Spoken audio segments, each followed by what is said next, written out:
Bible ఉన్నటువంటి వారందరూ కూడా కీర్తనల గ్రంథం 39వ అధ్యాయం 5వ వచనాన్ని కనుక మనం ఈరోజు ధ్యానం చేద్దాం. కీర్తనలు 39వ అధ్యాయము 5వ వచనం. ఎంతమంది సార్లు చెప్పినా చదివేటోళ్ళు చదవకుండా వారి విధానం వారు అయిపోతా ఉన్నారు. 39వ అధ్యాయం 5వ వచనంలో కీర్తనకారుడైన దావీదు అంటాడు, నా దినముల పరిమాణము నీవు బెత్తడంతగా చేసి ఉన్నావు, నీ సన్నిధిని నా ఆయుష్కాలము లేనట్టే ఉన్నది, ఎంత స్థిరుడైనను ప్రతి వాడును కేవలం బట్టి ఊపిరి వలె ఉన్నాడు. చాలు. హల్లెలూయా. దేవుడి వాక్య భాగాన్ని మన వెనుకడిలో దీవించును గాక. కొంచెం బిగ్గరగా చెప్దాం. కీర్తనకారుడు రాస్తున్నటువంటి కీర్తన గ్రంథంలో 39వ అధ్యాయం 5వ వచనంలో ఆయన అంటాడు, మనిషి యొక్క ఆయుష్కాలాన్ని ఇక్కడ చెప్తూ ఆయన అంటాడు, ప్రభువా నా దినముల పరిమాణాన్ని నీవు బెత్తడంతగా నువ్వు చేసి ఉన్నావు అని చెప్పాడు. ఎలా చేశాడట?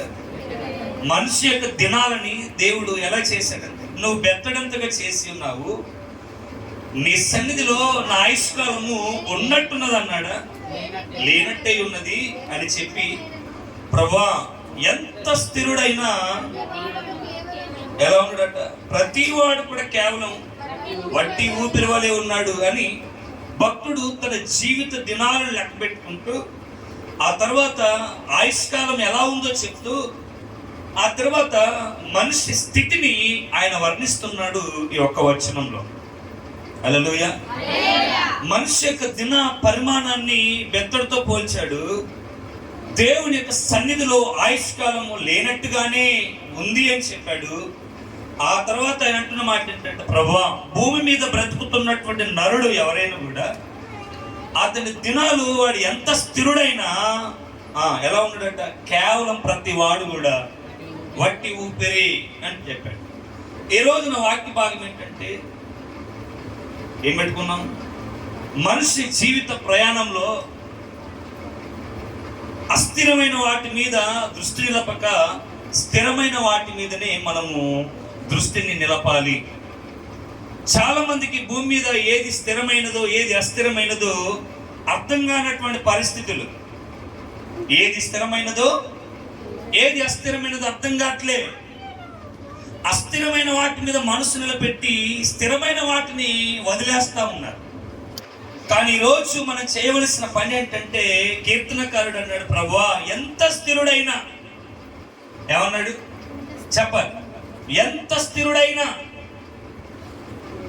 మాటవచ్చా మరి మాట్లాడండి, ఎంత స్థిరుడైనా ప్రతి వాడు కేవలం వట్టి ఊపిరి వలె ఉన్నాడు అంటే దీని అర్థం ఏంటి? ఎంత స్థిరుడైనా అంటున్నాడు, మళ్ళీ ప్రతి వాడు కూడా కేవలం వట్టి ఊపిరే అంటే మనిషి జీవితానికి గ్యారంటీ లేదు, వారంటీ లేదు, అస్థిరమైనదని చెప్పాడు ఒక మాటలో. ఎంత స్థిరుడైనా మళ్ళీ వట్టి ఊపిరే అంటే గ్యారంటీ లేదు ప్రభువా నా జీవితానికి, ఎప్పుడు ఉంటానో ఎప్పుడు పోతాను కూడా నాకు తెలియదు ప్రభువా, ఇది వట్టి ఊపిరే, ఇది నీవిచ్చిందే, ఇది నువ్వు పిలుచుకున్నప్పుడు నరులారా తిరిగి నా ఎదుకు రండి అని నువ్వు పిలిస్తే వచ్చే ఊపిరి నేను కలిగి ఉన్నానయ్యా, నేను ఎన్ని దినాలు బ్రతుకుతానో కూడా నాకు తెలియదు, నేను అస్థిరుడిని స్థిరుడిని కాదు. కానీ భూమి మీద చాలా మంది అనుకుంటారు మేము స్థిరంగా బ్రతుకుతామని అనుకుంటారు, కానీ మన జీవిత తనాలు స్థిరమైనవి కాదు. అందుకే ఒక పాట పాడుతూ ఉంటారు, స్థిరమైనది కాదురా ఈ దేహము, ఏంటంట చిరకాలము ఉండదు. మనం అనుభవిస్తున్నటువంటి ఈ భోగ భాగ్యాలు పుట్టిన ప్రతి ఒక్కడు గిట్టక చావదు. వట్టి మాట కాదు, ఇది సత్యము, దేవుని రక్షణ. కాబట్టి మనిషి యొక్క స్థితిగతులు ఎలాంటి అంటే అస్థిరమైనవే. నీ ఉంటున్నటువంటి నివాసం అస్థిరమైనదే, పీల్చుకుంటున్నటువంటి గాలి అస్థిరమైనదే, బంధాలు కూడా అస్థిరమైనవి, స్థిరమైనది కాదు. కానీ స్థిరమైనదంటూ ఏదైనా ఉందా అంటే దాని మీద ప్రతి క్రైస్తవుడు ఏం చేయాలంటే లక్ష్యం ఉంచాడు. అందుకే హెబ్రీయులకు రాసిన పత్రికలో పౌలు భక్తుడు కూడా ఊరికి ఏం చెప్పకుండా 11వ అధ్యాయము 13వ వచనంలో ఈ విధంగా చెప్పాడండి. హెబ్రీయులకు రాసిన పత్రిక 11వ అధ్యాయం 13వ వచనం, వీరందరూ ఆ వాగ్దాన ఫలము అనుభవింపకపోయినను దూరము నుండి చూచి వందనము చేసి ఇక్కడ భక్తులు వారి యొక్క ఆలోచన ఏంటంటే తాము భూమి మీద పరదేశులను యాత్రికులమునై ఉన్నామని ఒప్పుకొని విశ్వాసము గలవారై మృతి నొందిరిచారు. మనిషి ఎలా ఉన్నాడు భూమి మీద? ఎలా ఉన్నాడంటే తాము భూమి మీద పరదేశులమును యాత్రికులమునై ఉన్నామని ఒప్పుకొని విశ్వాసము గలవారై మృతి నొందిరి. అంటే మనం ఈ భూమి మీదకి ఎలా వచ్చామంటే యాత్ర చేయడానికి వచ్చాం. యాత్రికులమే మనం. పర్మనెంట్ అడ్రస్ ఇది మనది కాదు. మనం ఏదైనా కొరియర్ రావాలన్నా లేకపోతే ఇతర దేశం ఇతర ప్రాంతం నుంచి మధ్య పర్మనెంట్ అడ్రస్ ఉంటుంది కదా. టెంపరీ అడ్రస్ ఉంటుంది, పర్మనెంట్ అడ్రస్ ఉంటుంది. కానీ ఇక్కడ చెప్పింది ఏంటంటే పర్మనెంట్ అడ్రస్ ఇది కాదు. ఇదిగో మనం ఈ భూమి మీద యాత్రికులము పరదేశం. అంటే పరదేశం అంటే వేరే దేశస్తులం, వేరే ప్రాంతపు వాసులం. ఈ భూమి మీదకి ఈ దేశం మీదకి యాత్ర చేయడానికి వచ్చాం. కొంతమంది తీర్థయాత్రలు వెళ్తూ ఉంటారు కదా. ఎప్పుడు వెళ్ళారు మీరు తీర్థయాత్రలు? వెళ్ళే తీర్థయాత్రలకు వెళ్తూ ఉంటారు కొంతమంది. ఓకేనా? తీర్థయాత్రలకు వెళ్ళినాడు అక్కడ ఉంటాడు, ఇల్లు కట్టుకొని ఉండడు. ఏం చేస్తాడు? ఎన్ని దినాలు తీర్థయాత్రలు ఉంటాయో తీర్థయాత్రలు ముగించేసుకుని మరలా తిరిగి తన పర్మనెంట్ అడ్రస్కి వస్తాడు. మనం కూడా యాత్రికులకు వచ్చాం. పరదేశం మన దేశం ఇది కాదు. మన పౌరసత్వం ఇక్కడ లేదు. మన ఈ భూమి మీద ఉన్నటువంటి దినాలన్నీ కూడా అస్థిరమైనవే. అందుకే కీర్తనకారుడు అన్నాడు, ప్రభువా ఎంత స్థిరుడైనా ప్రతి వాడు ఒక్కడు కాదయ్యా. వాడు రాజకీయవేత్త కావచ్చు, విద్యావేత్త కావచ్చు, జ్ఞానం కలిగిన వాడు కావచ్చు, మేధస్సు కలిగిన వాడు, చదివి కలిగిన వాడు కావచ్చు, పెద్ద కులపడు కావచ్చు, తక్కువ కులపడు, ఎవడైనా ప్రతి వాడు కూడా వట్టి ఊపిరే వట్టి ఊపిరే. కోట్లు ఉండొచ్చు, ప్రతి మనిషి వట్టి ఊపిరే. ప్రభువా అస్థిరులే, మీ యాత్రికులము, మేము పరదేశులమై ఉన్నామని విశ్వాసమందు వారు స్థిరపడ్డారు, వారు మృతి పొందారు అని చెప్తా ఉన్నాడు. అంటే ఈ లోకం శాశ్వతమైనది కాదు, ఇది అస్థిరమైనది. దీన్ని ఒకానొక దినాన మనం విడిచిపెట్టి ఎక్కడి నుండి వచ్చామో అక్కడికి మనము వెళ్ళిపోవలసినటువంటి వారిని. స్థిరమైనది ఈ లోకము కాదు. అయితే మనుషుడు ఎలా ఉన్నాడంటే అస్థిరమైనటువంటి లోకంలో మనిషి స్థిరపడిపోవాలని అనుకుంటా ఉన్నాడు. అర్థమైందా? హల్లెలూయా. అస్థిరమైన లోకంలో, అస్థిరమైన బంధాల మధ్య, అస్థిరమైనటువంటి వ్యవస్థ మధ్య మనిషి స్థిరపడిపోవాలని గట్టి పునాది వేసుకుంటా ఉన్నాడు. కానీ వాక్యం చెప్తున్న సత్యం ఏంటంటే ఇది అస్థిరమైనదే, ఇది స్థిరమైనది కాదు.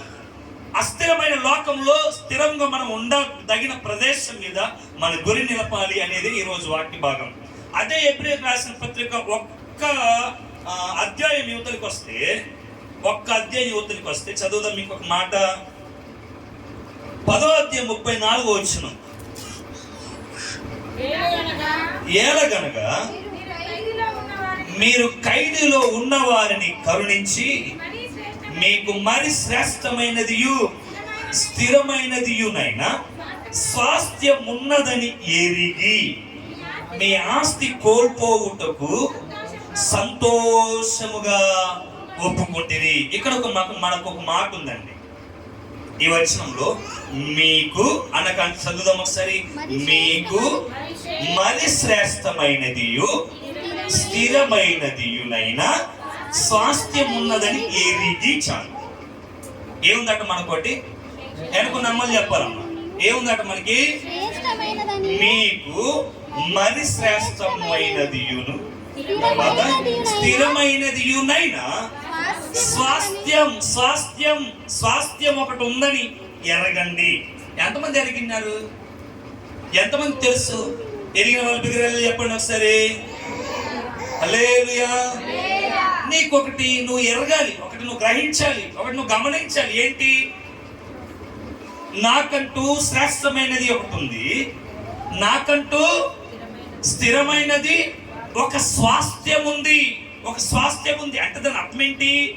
ఇక్కడ ఉన్నటువంటి స్వాస్థ్యం శ్రేష్టమైనది కాదు, ఇక్కడ ఉన్న స్వాస్థ్యము స్థిరమైనది కాదు. మరి ఎలాంటిది అని అంటే, ప్రభువా ఎంత స్థిరుడైనా వాడు వట్టి ఊపిరే, ప్రతివాడు వట్టి ఊపిరే. అందుకే ఎబ్రీ పత్రికలో చదివాము, ఇదిగో మనము భూమి మీద పరదేశులమును యాత్రికులమైనై ఉన్నాము. అంటే మనకి ఇక్కడ ఉన్నది శ్రేష్టమైనది కాదు, ఇక్కడ ఉన్నది మనకు స్థిరమైనది కాదు, కానీ మనం పొందబోయే బహుమానం అనగా స్థిరమైనటువంటి దాని కొరకు మనం ఎదురు చూడాలి. మనకంటూ ఒక స్థిరమైన స్వాస్థ్యము ఉంది. హల్లెలూయా, హల్లెలూయా, హల్లెలూయా. ఏముందట? మనకంటూ ఒక స్థిరమైనటువంటి స్వాస్థ్యం ఉంది. తెలుసా మీకు ఈ విషయం? నాకంటూ ఒక స్థిరమైన స్థలం ఉంది, నాకంటూ ఒక స్థిరమైన స్వాస్థ్యం ఉంది. ఇక్కడ నాకు స్వాస్థ్యం లేకపోయినా, ఇక్కడ నాకు భూములు లేకపోయినా, ఇక్కడ నాకు ఆస్తి లేకపోయినా, ఇక్కడ నేను గొప్పగా బ్రతకకపోయినా, ఇక్కడ నేను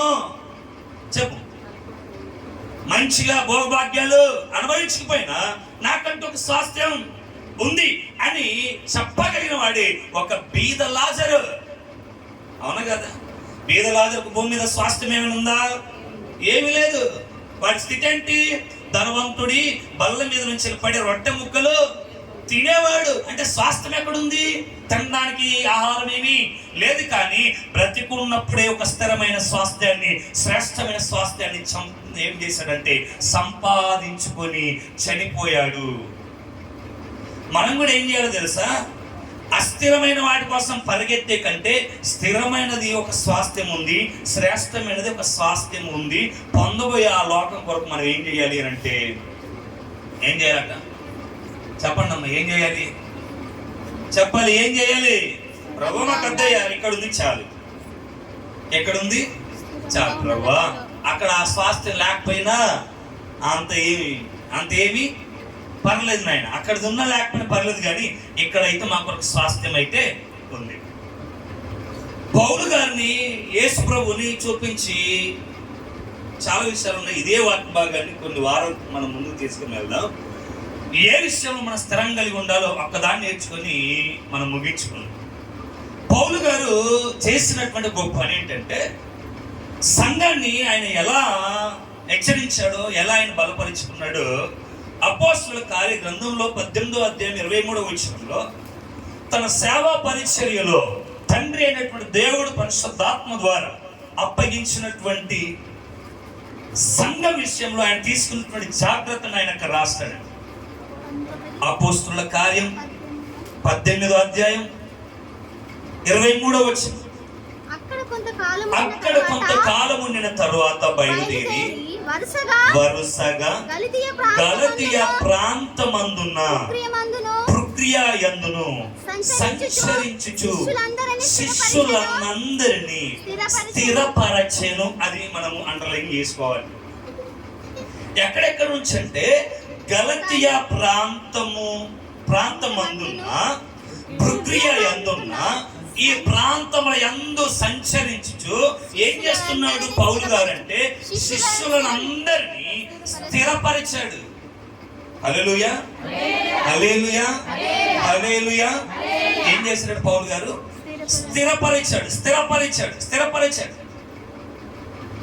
ఎందుకు ఈ సంఘంలో ఉన్నటువంటి వారిని స్థిరపరిచాడు పౌలు?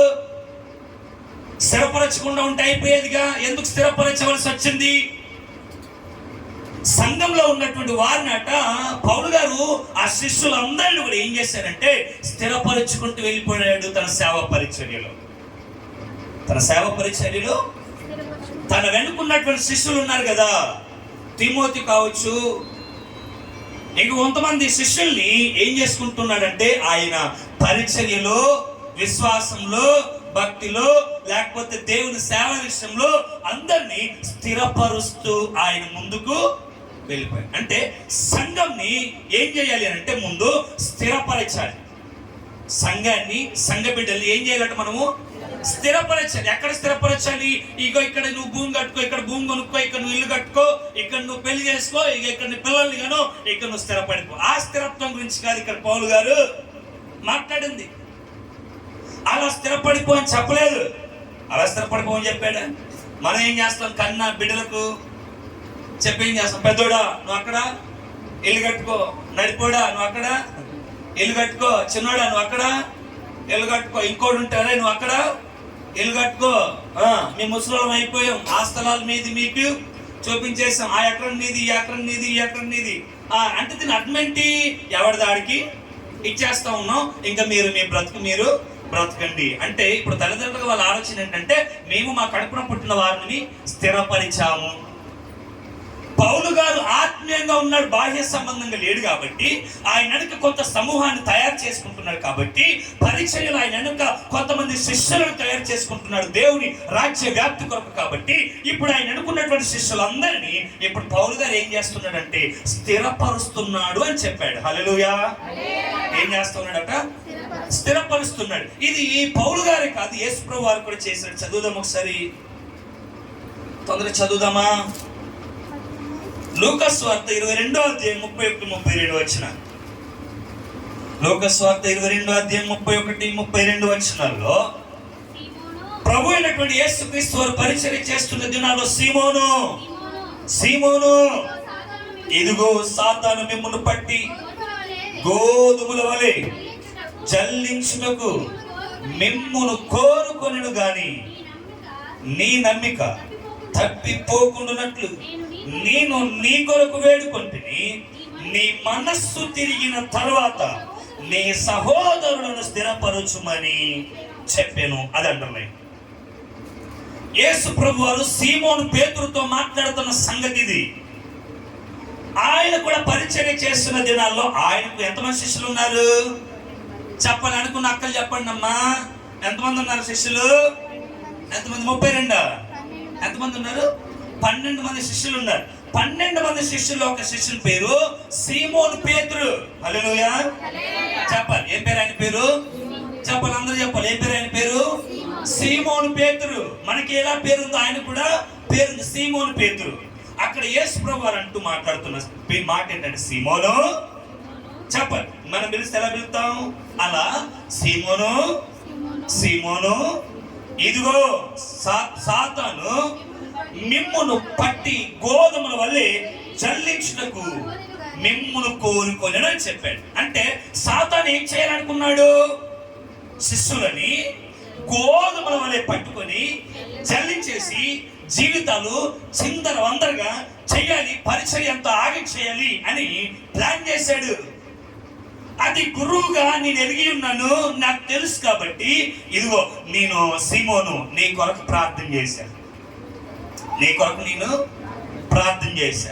ఏమని? తండ్రి 12 మంది శిష్యులు ఉన్నారు కానీ సీమోను పేతుర్ని ప్రభువా ఆ సాతాను వలలో పడకూడదు, సాతాను యొక్క కుయుక్తిలో కుతంత్రంలో ఇతడు పడిపోకూడదు. ఇతని కొరకు నేను నీ దగ్గర వేడుకుంటా ఉన్నాను. ఇదిగో ఇతడు స్థిరపడాలి, సాతాను గలిబిలిలో ఇతడు పడిపోకూడదు అని తండ్రి దగ్గర ఆల్రెడీ ప్రార్థన చేసేసి ఈ విషయాన్ని సీమోన్తో చెప్తా ఉన్నాడు. ఏమన్నాడు? ఆ 2వ వచనంలో నీ నమ్మిక తప్పిపోకుండానట్లు నేను నీ కొరకు వేడుకొంటిని. అంటే దాని అర్థం ఏంటి? నీ కొరకు నేను తండ్రి ఎదుట ప్రార్థన చేశాను. నీ మనస్సు తిరిగిన తరువాత నీ సహోదరులను కూడా నీవు స్థిరపరచు. బాధ్యత కాదా ఇది? పౌలు ఏం చేశాడు పరిచర్యలో? ఆయన గలతీయ ప్రాంతమును పృథ్వీయ ప్రాంతమందును ఆయన సంచరించి శిష్యులందరినీ కూడా స్థిరపరిచాడు. యేసు ప్రభువు కూడా తన మినిస్ట్రీలో తన పరిచర్యలో 12 మంది శిష్యులు ఉంటే 12 మందిలో ప్రథముడైనటువంటి లేదా సీమోను పేతురు విషయంలో దేవుడి దగ్గర వేడుకొని ఇక్కడ సీమోను పేతురు చెప్తా ఉన్నాడు, నీ కొరకు నేను దేవుని దగ్గర వేడుకున్నాను. నీ మనస్సు తిరిగిన తర్వాత నువ్వు చేయవలసిన పని ఏంటంటే నీ సహోదరులను నీవు స్థిరపరచాలి పేతురు అని చెప్పాడు. హల్లెలూయా, హల్లెలూయా. ఇప్పుడు మన పని ఏంటి అని అంటే సంఘములో అస్థిరమైన పోతున్న జీవితం, అస్థిరముగా బ్రతుకున్నటువంటి బ్రతుకులు వింటా ఉన్నారా? అస్థిరమైనటువంటి ఆలోచన, అస్థిరమైనటువంటి విశ్వాసం, అస్థిరమైనటువంటి దేవునితో సహవాసం. అంటే దాని అర్థం ఏంటి? స్థిరము లేని విశ్వాసం, స్థిరము లేని సహవాసం, స్థిరము లేనటువంటి ప్రార్థన, స్థిరము లేనటువంటి భక్తి, స్థిరము లేనటువంటి యథార్థత. ఏదో మందిరంలో ఉంటా ఉన్నాం కానీ మనుషుల స్థిరత్వం అనేది లేదు. స్థిరత్వం అనేది లేదు. పరిచర్యలో ఉంటామంటే ఉన్నట్టుగా ఉన్నారు కానీ వారిలో ఏం లేదటంటే స్థిరత్వం లేదు. పేతురుతో చెప్తున్నాడు, నీ మనసు తిరిగిన తర్వాత ఇదిగో నీ సహోదరులను స్థిరపరచవలసిన బాధ్యత నీ మీద ఉంది పేతురు అని ప్రభు అయినటువంటి యేసుక్రీస్తు వారు హెచ్చరిస్తా ఉన్నారు. హల్లెలూయా. ఇప్పుడు ఇక్కడ ఉన్నటువంటి గొప్ప సమస్య ఏంటంటే అస్థిరమైన వాటి మీద మనసు పెట్టడమే మనకు సరిపోతా ఉంది. ఎవరు స్థిరత్వంగా ఉన్నారో ఎవరు స్థిరత్వంగా లేరు గ్రహించే పరిస్థితి ఇప్పుడు ప్రజెంట్ దినాలలో లేదు.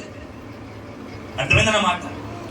ఎవరు స్థిరంగా ఉన్నారో ఎవరు అస్థిరంగా ఉన్నారో, ఎవరు ప్రార్థనలో ఉన్నారో ఎవరు ప్రార్థనలు గడపట్లేదో, ఎవరు సహవాసానికి వస్తున్నారో ఎవరు సహవాసానికి రావట్లేదో, ఎవరు వాక్య ధ్యానం ఉందో ఎవరి జీవితంలో వాక్య ధ్యానం లేదో, ఇదంతా గ్రహించే గ్రహింపు మన జీవితంలో లేదు. కానీ సంఘానికి ప్రభు చెప్తున్న మాట ఏంటంటే అస్థిరమైన వాటి మీద కాదయ్యా మీరు మనసు ఉంచేది. మీరు పరదేశులు, మీరు యాత్రికులు, మీ వల్ల మీ సహోదరుడు కూడా పరదేశులే యాత్రికులే. కాబట్టి మీ ఇద్దరికి అనగా సంఘంలోని తోటి సహోదరునికి శ్రేష్టమైన స్వాస్థ్యం ఉంది, స్థిరమైన స్వాస్థ్యం ఉంది. నీకు శ్రేష్టమైన స్వాస్థ్యం ఉంది, స్థిరమైన స్వాస్థ్యం ఉంది. మీరిద్దరు అదే స్వాస్థ్యంలోనికి రావాలి. ఒకవేళ నువ్వు స్థిరపడ్డావు కానీ స్థిరపడని వ్యక్తిని కనబడితే వారిని ఇప్పుడు ఏం చేయాలో తెలుసా? స్థిరపరచాలి. ఆమేన్. ఏం చేయాలంటే మనం ఏం చేయాలి చెప్పాలి. ఏం చేయాలి? ఎక్కడో అక్కడ ఇప్పుడు మీరు స్థిరపడిపోయారు కూర్చొని అలా అలా. ఇప్పుడు ఏం చేయాలి మనం? ఏం చేయాలి ఇప్పుడు మనం? చెప్పాలి. మన సహోదరులని, మన సంఘాన్ని, మన సంఘ బిడ్డలను, మన సహవాసానికి వస్తున్నటువంటి వారిని మనం ఏం చేయాలంటే వారిని మరల ఆత్మలో పురికొల్పాలి, ప్రార్థనలో పురికొల్పాలి, భక్తిలో పురికొల్పాలి, వాక్య విషయంలో పురికొల్పాలి. ఎవరైతే అస్థిరుడుగా బ్రతుకుతా ఉన్నారో వారందరినీ క్రీస్తు వాక్యంలో స్థిరుడుగా, సంఘ సహవాసంలో స్థిరుడుగా మనము చేయాలి.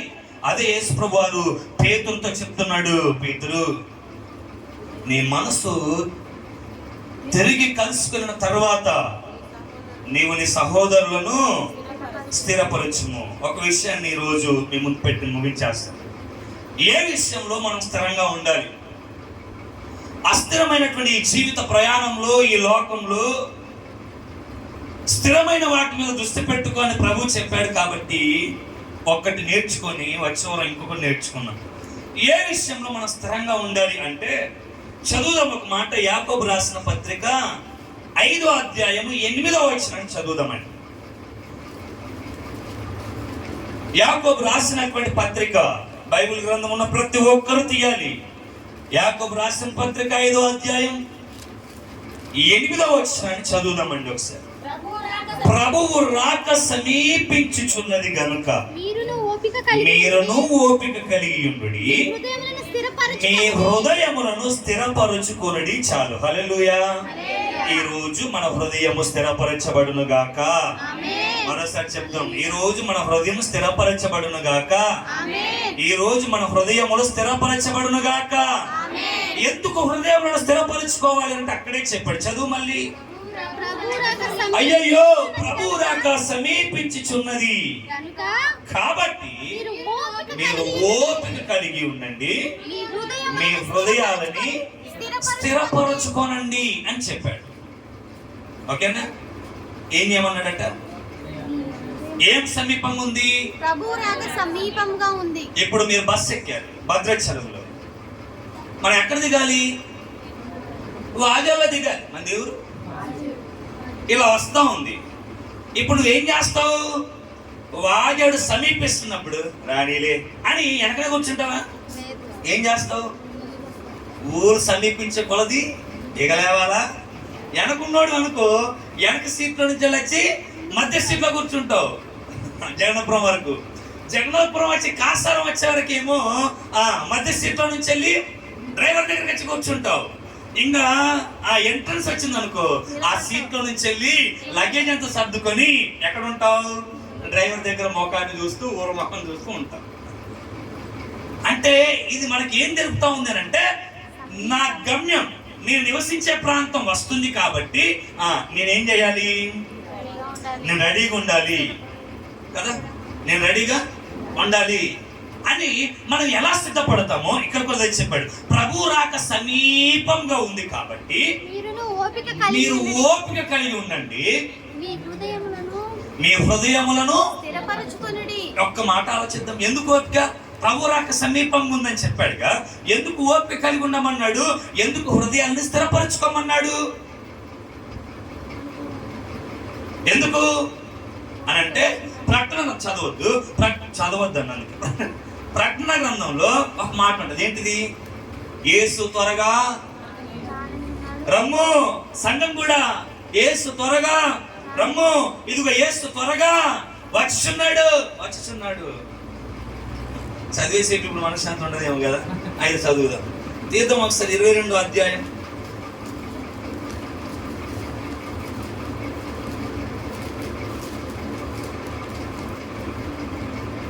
17వ వచనం. ఆత్మయు పెండ్లి కుమార్తెయు రమ్ము అని చెప్పుచున్నారు, వినువాడు రమ్ము అని చెప్పవలను. దప్పికొనిన వానిని రానిమ్ము, ఇచ్చేయించు వానిని జీవ జలమును ఉచితముగా పుచ్చుకొని. 20వ వచనం చదువుదాం. ఈ సంగతులను గూర్చి సాక్ష్యం ఇచ్చువాడు అవును త్వరగా వచ్చుచున్నానని చెప్పుచున్నాడు. ఆమేన్. ప్రభు అయిన యేసు రమ్ము. ఎప్పటి నుంచి వింటా ఉన్నావు ఈ మాట? ఎప్పటి నుంచి వింటా ఉన్నాం? ఎప్పటి నుంచో వింటా ఉన్నాం.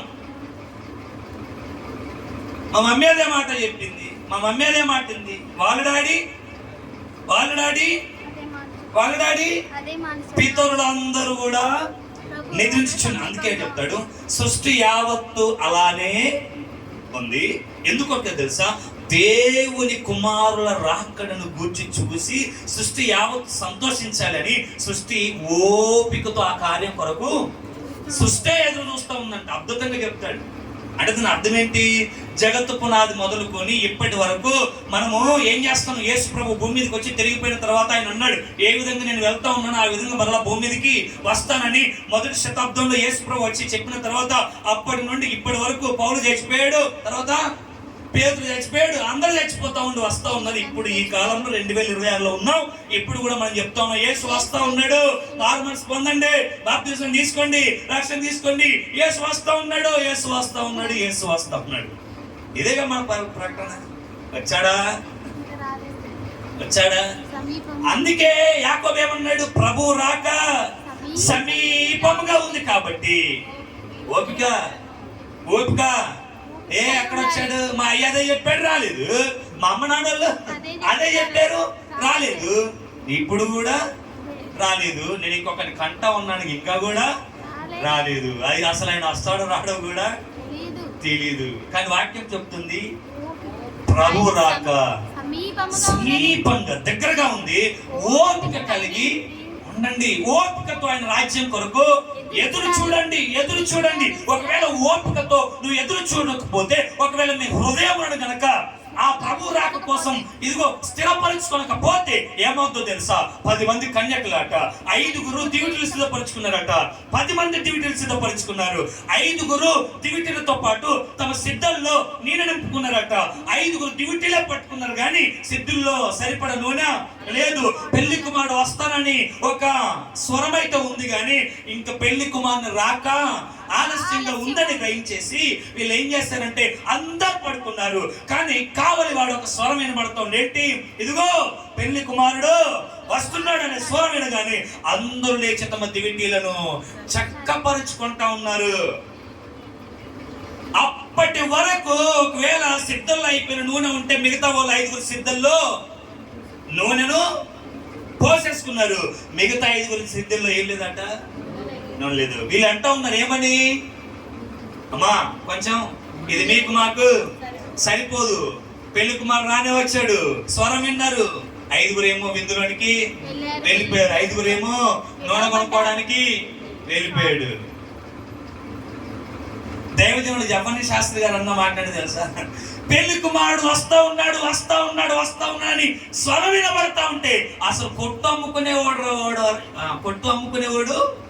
ఎవడరా అంటే వాడికి ఏం లేదు, ముందు ఆడికి సిద్ధపాటు లేదని దైవజనుడు జపని శాస్త్రి గారు ఒక మాట అన్నాడు. అంటే పెళ్లి కుమారుడు వస్తా ఉన్న స్వరం విన్నా కూడా వాడు ఏం చేస్తా ఉన్నాడు? ఇంకా కొట్టే దగ్గర కూర్చొని కొట్టమ్ముకుంటా ఉన్నాడు. వీళ్ళు వచ్చారు, 5 లోనకి వెళ్ళారు, తడతా ఉన్నారు. ఏమని? మేము కూడా ఏమన్నాడు?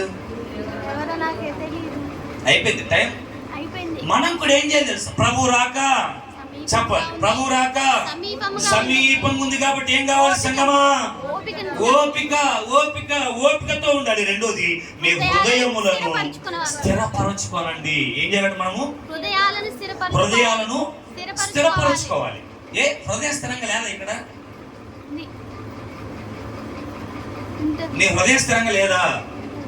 పుట్టినప్పుడు నా హృదయం ఇక్కడే ఉంది ఇప్పటికీ, మరి ఇంకేంటి మళ్ళీ హృదయ స్థిరంగా ఉండమన్నాడు అంటే దాని అర్థం ఏంటి? మీ హృదయములను స్థిరపరచుకోనండి అని అంటే మీ ఆలోచనలను స్థిరంగా ఉంచండి, మీ తలంపులు స్థిరంగా ఉండాలి, మీ ఉద్దేశాలు స్థిరంగా ఉండాలి, మీరు ఆలోచించే ప్రతి ఆలోచన స్థిరంగా ఉండాలి. అంటే ఏముండద్దు? ఆలోచనలో, హృదయ ఆలోచనలో అస్థిరత్వము ఉండద్దు. మీ హృదయములను స్థిరపరచుకోనండి.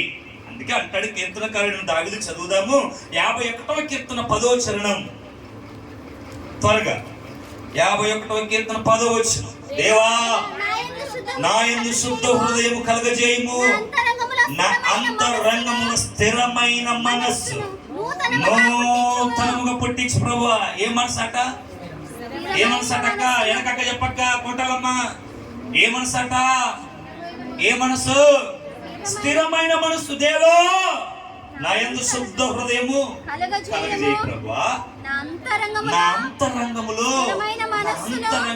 స్థిరమైన మనస్సు నూతనముగా అంతకుముందు ఏమైంది? మరి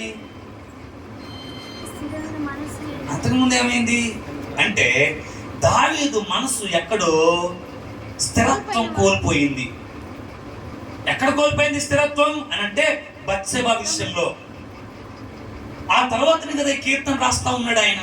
అయ్యా నా అంతరంగములు స్థిరమైన మనస్సును నూతనముగా పుట్టించు అంటే కొన్ని సార్లు మన ఆలోచనలు ఏమైతా ఉంటాయి అని అంటే తప్పిపోతా ఉంటాయి. కొన్ని సార్లు మన ఆలోచనలు పాపం వైపు పరిగెడతా ఉంటాయి. కొన్ని సార్లు మన ఆలోచనలు తప్పుడు మార్గముల వైపు పరిగెడతా ఉంటాయి. కొన్ని సార్లు మన ఆలోచనలు మోహము వైపు చెప్పాలి పరిగెడతా ఉంటాయి. అలాంటి టైంలో మన ప్రార్థన ఏమై ఉండాలంటే, ప్రభువా మీరు రాకడ సమీపంగా ఉంది, నన్ను ఓపిక కలిగి ఉండమన్నావు, ఇదిగో మీ హృదయములను చెప్పాలి స్థిరపరచుకోమన్నావు. కాబట్టి దావీదు వల్ల మన ప్రార్థన ఏమై ఉండాలంటే, నా అంతరంగములో హల్లెలూయా హల్లెలూయా. ఎక్కడుంది అంతరంగం? లోన. నా అంతరంగంలో, నా ఆంతర్యములో ఏంటిదట?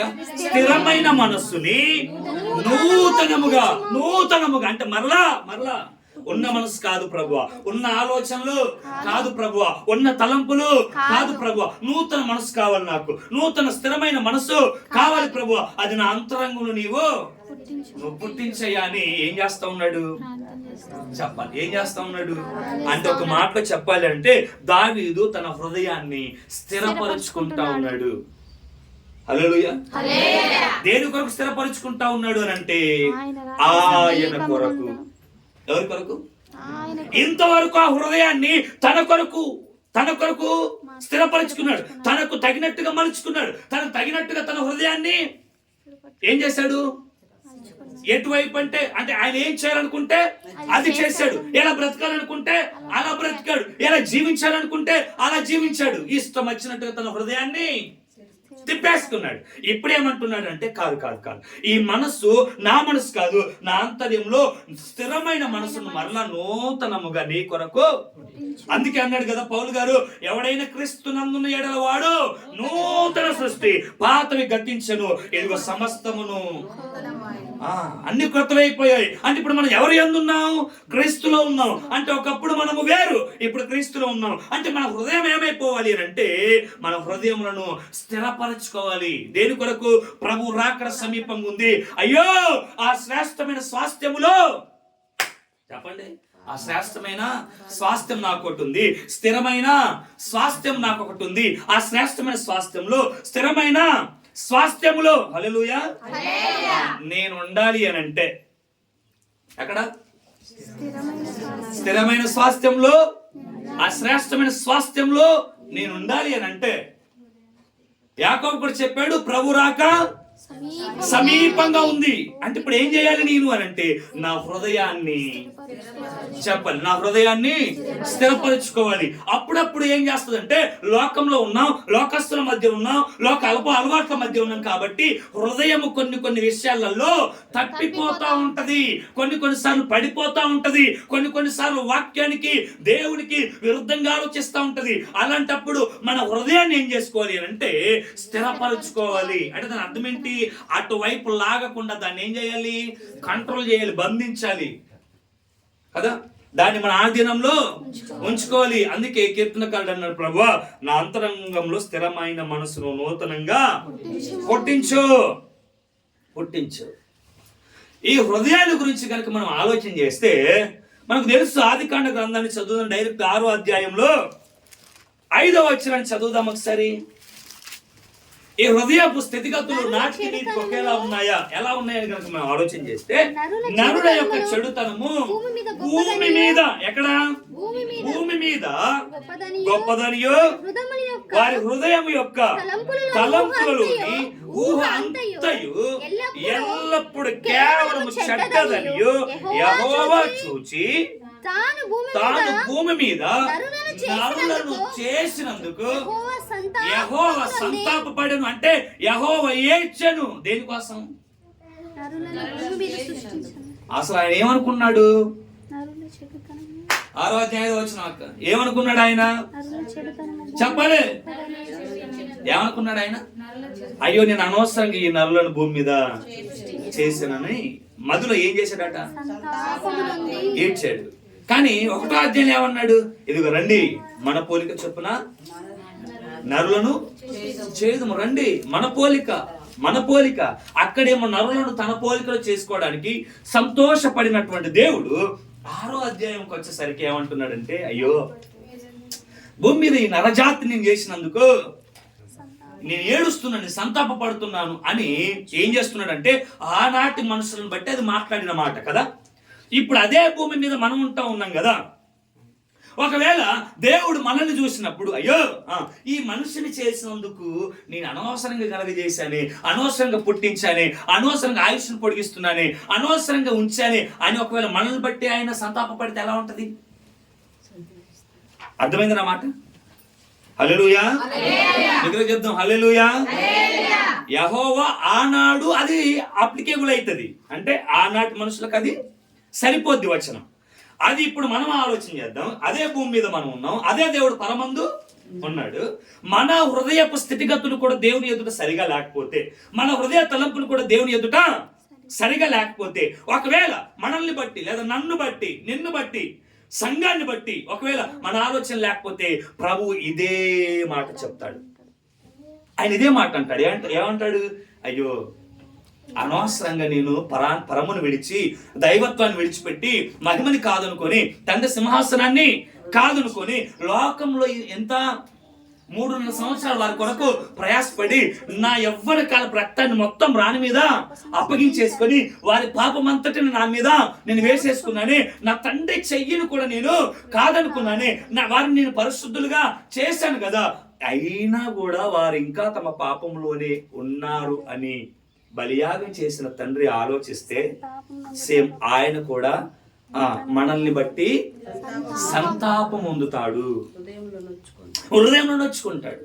నేను బలి అయిపోయాను కదా, పరిశుద్ధులు చేశాను కదా, నీతి మార్గంలో నడిపించాను కదా, జీవం గల దేవుడు సంఘంలో నేను చేర్చాను కదా, వారి హృదయపు తలంపులని చెడ్డవై ఉన్నప్పుడు ఆ హృదయ తలంపుల కొరకు, చెడు తలంపుల కొరకు నా తల మీద ముళ్ళ కిరీటాన్నే నేను పెట్టుకున్నాను కదా, అయినా కూడా వారి హృదయపు స్థితిగతులు ఇంకా అలానే ఉన్నాయని ఒకవేళ ప్రభు ఈ రోజు నిన్ను నన్ను చూస్తే, నేటికి ఆయన మనల్ని చూసి సంతాపం పొందుతాడు. దేని కొరకు?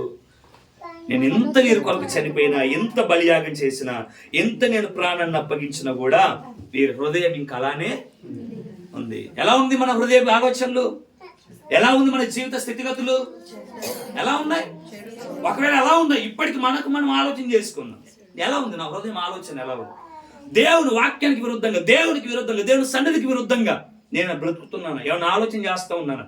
ఏ పాపపు ఆలోచనైనా నన్ను పట్టి పీడిస్తుందా, ఏ పాపపు ఆలోచనైనా నా మీద ఏలుబడి చేస్తుందా, నేను క్రీస్తుకు దాసుడను కానీ పాపమునకు దాసుడను కాను, ఎందుకంటే నేను క్రీస్తు రక్తం చేత విమోచింపబడిన వాడును కాబట్టి ఇంకా ఏదైనా పాపం నన్ను ఏలుబడి చేస్తే నన్ను బట్టి నా దేవుడు తన హృదయంలో ఏం చేస్తాడు?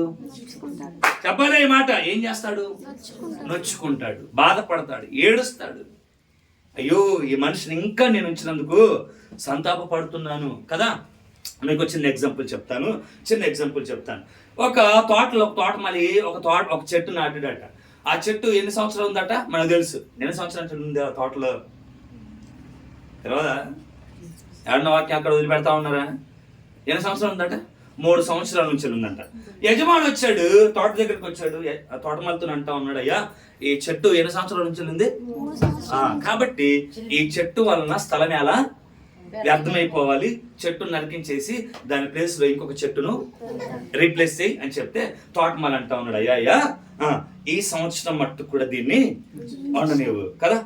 ఇప్పుడు ఇన్ని సంవత్సరాలు బ్రతికిన మన బ్రతుకు ద్వారా కూడా అదే స్టేట్మెంట్ ఇస్తే, రీప్లేస్ చేస్తే, అంటే మన ప్లేస్లో ఇంకొకరిని రీప్లేస్ చేస్తే ఎలా ఉంటుంది? దాని అర్థం ఏంటి? నేను తీసుకొని ఇంకొకరిని భూమి మీద మరలా అవసరం అంటావా? అది అంటే ఆయన సంతాప పడితే అలా ఉంటుంది పరిస్థితి. కాబట్టి మన హృదయం యొక్క స్థితిగతులు మనం చాలా బాగా ఏం చేయాలి చెప్పాలి. ఈ హృదయాన్ని ఏం చేయాలి? ఇప్పుడు మనము స్థిరపరచాలి. ఏం చేయాలి? ఈ హృదయాన్ని చెప్పాలి కొంచెం బిగ్గరగా. ఈ హృదయాన్ని ఏం చేయాలి మనము? ఇంకొంచెం బిగ్గరగా. ఈ హృదయాన్ని ఏం చేయాలి మనము? స్థిరపరచాలి. మన హృదయము స్థిరపరచబడును గాక. మన హృదయం స్థిరపడిపోవాలి. దేంట్లో? పాపంలో కాదు. ఎక్కడ? క్రీస్తులో స్థిరపడాలి మన హృదయం. ఎప్పుడైనా మీరు ఆలోచించారా? ప్రభు రాక సమీపించుచున్నది కాబట్టి మీ హృదయాలు స్థిరపరచుకోమని ప్రభు చెప్పాడు కదా. అసలు ఎందుకు ఈ హృదయాన్ని స్థిరపరచుకోమన్నాడు అని అంటే సామెతల గ్రంథం త్వరగా చదువుదాం. 4వ అధ్యాయం 23వ వచనం. 4:23 మనుష్య హృదయం యొక్క స్థితిగతుల గురించి అక్కడ రాస్తారు. త్వరగా 4:23 నీ హృదయంలో నుండి జీవదారులు బయలుదేరును కాబట్టి అన్నిటికంటే ముఖ్యముగా నీ హృదయము భద్రముగా కాపాడుకో. ఎలా కాపాడుకోమన్నాడు హృదయాన్ని? రేణుక తన పిల్లల్ని ఎలా కాపాడుకుంటుందో తెలుసా? చెప్పు. అసలు ఎందుకు ఒడిలో పడుకోబెట్టింది? అవసరం ఏంటి? ఇంకెక్కడన్నా పడేయచ్చుగా. అర్థమైంది? తల్లి బిడ్డల్ని ఎలా భద్రంగా కాపాడుకుంటుందో ప్రతి క్రైస్తవుడు కూడా ఏం చేయాలంటే హృదయాన్ని భద్రముగా కాపాడుకోవాలి. మళ్ళీ చెప్తాం, దేన్ని కాపాడుకోవాలి? హృదయాన్ని భద్రముగా కాపాడుకోవాలి. ఎందుకు కాపాడుకోవాలి?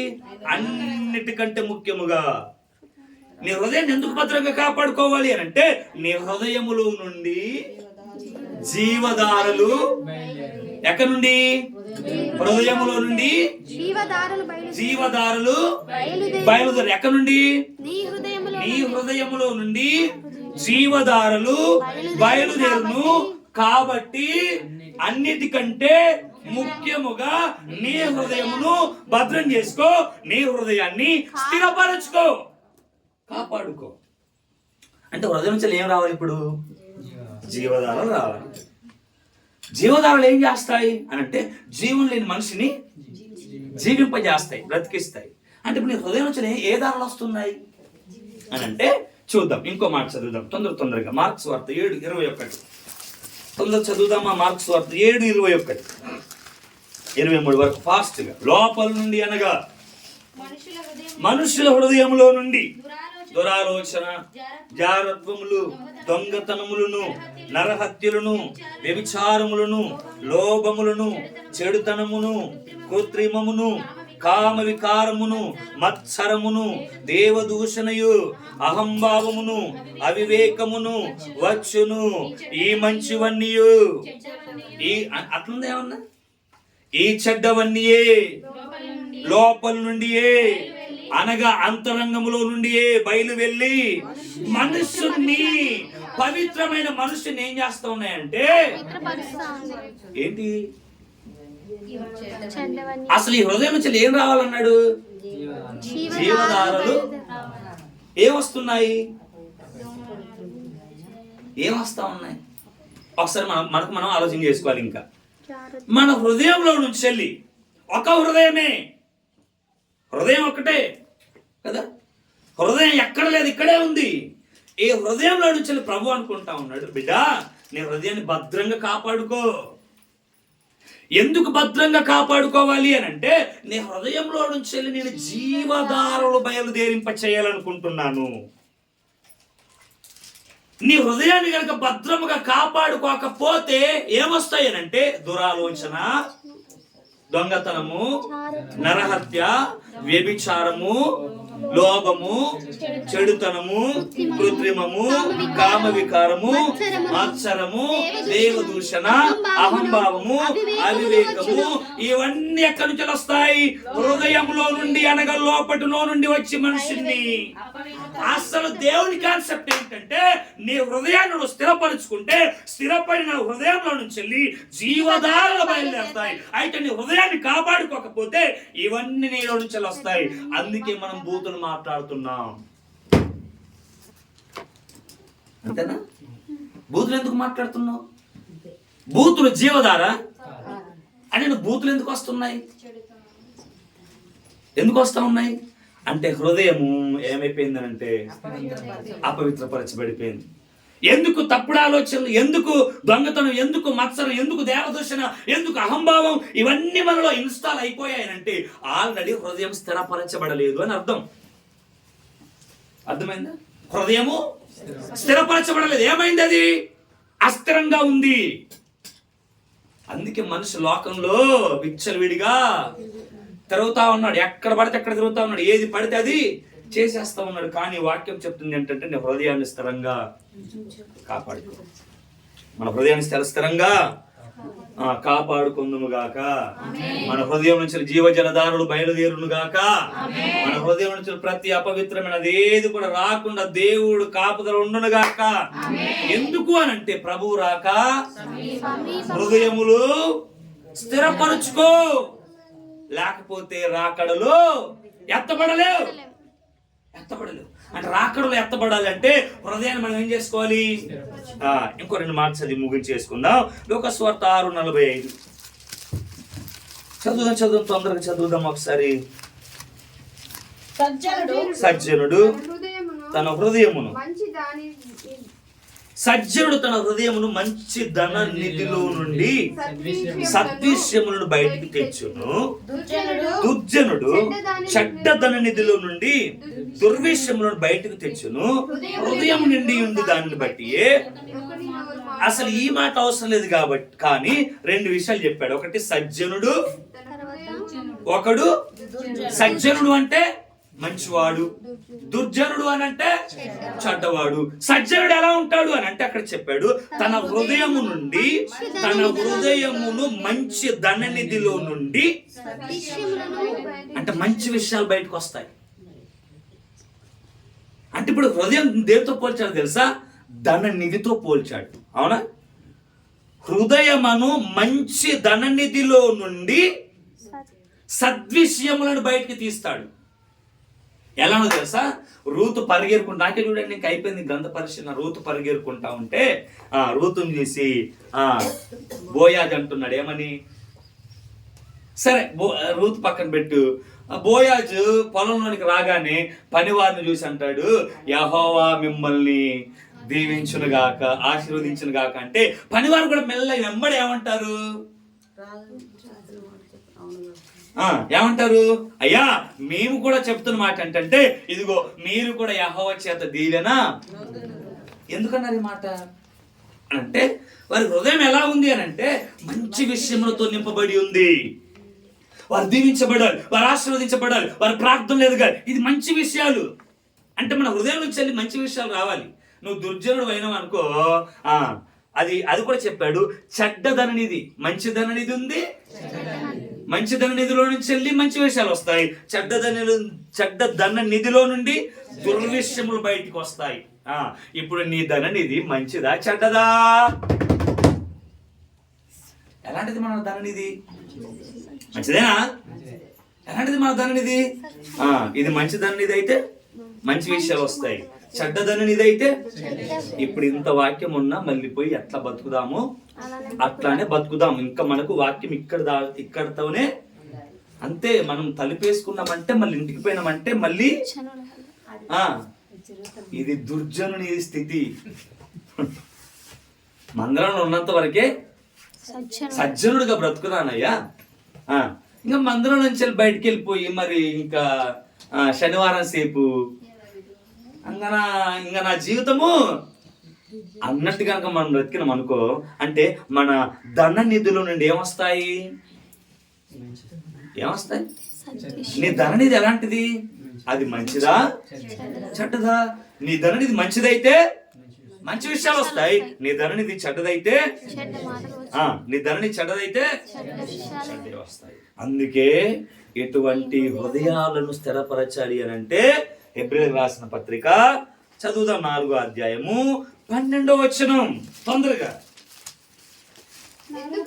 నీ హృదయము ఎందుకనగా దేవుని వాక్యం సజీవమై బలము గలదై రెండంచుల గల ఎటువంటి ఖడ్గము కంటెను వాడిగా ఉండి ప్రాణాత్మలను కీళ్లను మూలగను విభజించునంతు మట్టుకు దూరుచు హృదయము యొక్క తలంపులను ఆలోచనలను వాక్యమే శోధించుచున్నది. అర్థమైందా? ఎందుకు వాక్యం కావాలి?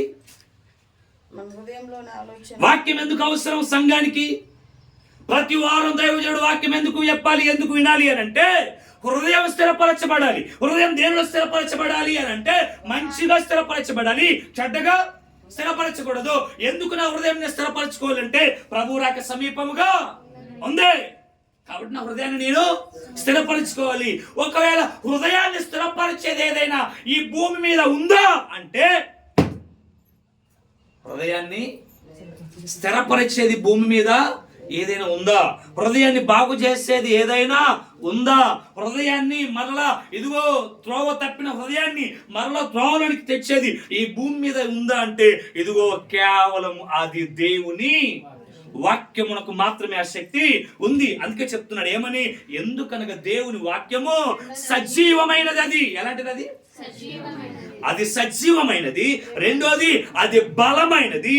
మూడోది అది రెండంచుల వాడి గల ఖడ్గము కంటే వాడిగలిగినది. అది ప్రాణ ఆత్మ శరీరమును మూలుగులను కీళ్లను విభజించునంత మట్టుకు దూరుచు. ఇక్కడ స్టార్ట్ అవుతుంది ఈ ఖడ్గం. ఏం చేస్తుంది? దూరుచు. ఏం చేస్తుంది? హృదయం యొక్క తలంపులను ఆలోచనలను ఈ వాక్యం శోధిస్తుంది. అనగా ఇప్పుడు జరిగేది అదే. అప్పుడు మనం ఏం చేయాలి అని అంటే వాక్యానికి లోబడాలి. అవును కదా, నిజమే కదా, హృదయం స్థిరముగా లేదు కదా, నాది మంచి ధననిది కాదు కదా, నాది చెడ్డ ధననిది అయిపోయింది కదా, నా హృదయంలోంచి జీవజల దారులు రావాల్సింది, జీవజల దారులు రాకుండా ఏదేదో అపవిత్రమైనవన్నీ కూడా నా నోట్ల నుంచి వెళ్ళి నా జీవితం ద్వారా వస్తున్నాయి కదా, అయ్యయ్యో ఇంకా ఇప్పుడు అలాంటిది నేను చేయకూడదు. ఏం చేయాలి అని అంటే ఇప్పుడు మనల్ని సరిచేసేది కేవలం దేవుని యొక్క వాక్యమే. వాక్యపు వెలుగులోనికి మనం వచ్చినప్పుడు అందుకే అంటాడు కీర్తనకారుడు, ప్రభువా నీ వాక్యం వెళ్ళటగుడు తోడనే వెలుగు కలుగుద్ది. వెలుగుకున్నటువంటి గొప్ప శక్తి ఏంటంటే చీకటంతటిని కూడా దూరం చేస్తుంది. అలానే దైవ భక్తురాలైనటువంటి లూదియా హృదయం ఎలా తెరుచుకుంది? దేవుని యొక్క వాక్యం ద్వారా తన హృదయము తెరుచుకుంది. అప్పటి వరకు తన జీవితం వేరు, అప్పటి వరకు తన బ్రతుకు వేరు. కానీ ఆ క్షణాన దేవుని వాక్యం ఏం చేసిందంటే తన హృదయాన్ని తెరచింది. అంటే వాక్యం ఏం చేసింది? దూరతా ఉంది. ఎక్కడి నుంచి వెళ్ళి? తలంపులు, ఆలోచనలు, ఇదంతా మూలుగు, కీళ్ళు, ప్రాణ ఆత్మ శరీరములు విభజిస్తా ఉంది. ఎటుదట్టు అంత వెళ్ళిపోతా ఉంది వాక్యం. అంటే దీన్ని బట్టి అర్థం ఏంటంటే వాక్యం మన నరాల్లో ప్రవహించాలి రక్తంలాగా. ఆమేన్. అలా ప్రవహించినప్పుడు మన హృదయాన్ని క్రీస్తులో స్థిరపరుచుకుంటాం. మన హృదయాన్ని పాపములో స్థిరపరచుకోం. ఎందుకంటే హృదయం మోసకరమైనది, అది అన్నిటికంటే ఘోరమైన వ్యాధి కలది. చాలా మంది హృదయ ఆలోచన చేత కుటుంబాలు జీవితాలే పాడైపోయాయి. కాబట్టి హృదయాన్ని చాలా భద్రంగా కాపాడుకోవాలి. లాస్ట్ మాట చదువుదాం ఒకసారి. ఎందుకు ప్రభువా అంటే చదువు మొదటి తెస్సలోనికీయులకు రాసిన పత్రిక 3వ అధ్యాయం 12వ వచనం చివరి మాట. మొదటి తెస్సలోనికీయులకు రాసిన పత్రిక 3వ అధ్యాయం 12వ వచనం. మరియు మన ప్రభు అయిన యేసు తన పరిశుద్ధులందరితో వచ్చినప్పుడు మన తండ్రి అయిన దేవుని ఎదుట మీ హృదయములను పరిశుద్ధత విషయమై అనింద్యమైనవిగా ఆయన స్థిరపరచుటకై మీ ఎడల ఎలాగు ప్రేమలో అభివృద్ధి అలాగే మీరును ఒకడు మనుషులందరినీ ఎడలను ప్రేమలో అభివృద్ధి పొంది. చాలు. ఇక్కడ అన్నమాట ఏంటంటే, మరియు మనము ప్రభు అయిన యేసు తన పరిశుద్ధులందరితో కూడా వచ్చినప్పుడు యాకోబు పత్రికలో ఏమన్నాడు? ప్రభు రాక సమీపంగా ఉంది, మీరు ఓపిక కలిగి ఉండండి, మీ హృదయాలు. ఇక్కడ దానికి ఎండింగ్ చెప్పాలి అనుకుంటే ఏమంటున్నాడంటే, మన ప్రభు అయిన యేసు తన పరిశుద్ధులందరితో కూడా వచ్చినప్పుడు తండ్రి అయినటువంటి దేవుని ఎదుట ఇదిగో మీ హృదయము, మీ ఆస్తి, మీ బైకు, మీ కారు, మీ ఉద్యోగము, మీ వ్యాపారము అన్నాడా? ఇక్కడ అన్నాడా? అన్నాడా? ఏమన్నాడు? ఎందుకు మరి హృదయాన్ని పెట్టాడు అక్కడ? మీ ఇల్లు, మీ ఆస్తి, మీ బంగ్లా, మీ బంగారం, మీ వెండి, మీ డబ్బు, మీ ఉద్యోగం, ఇంకా మీ వ్యాపారం, మీ వ్యవసాయం, మీ పత్తి పంట అని పెట్టచ్చు కదా. ఎందుకు పెట్టాడు అక్కడ? మీ హృదయము పరిశుద్ధత విషయమై అనింద్యమైనవిగా ఆయన స్థిరపరచుటకై. అందుకే ఆయన తన వాక్యము ఖడ్గమును ధరించుకొని ప్రాణ ఆత్మ శరీరాన్ని మూలుగును ఏం చేస్తున్నాడంటే వార వారం కూడా ఈ హృదయంలోకి దూరుతా ఉంది. ఎందుకు దూరుతా ఉంది? హృదయం ఎలా ఉంది? హృదయం ఎలా ఉంది? మనము మన హృదయాన్ని స్థిరపరచుకోవాలి. ఏం చేయాలి? మనం మన హృదయాన్ని స్థిరపరచుకోవాలి. ఎందుకు స్థిరపరచుకోవాలి?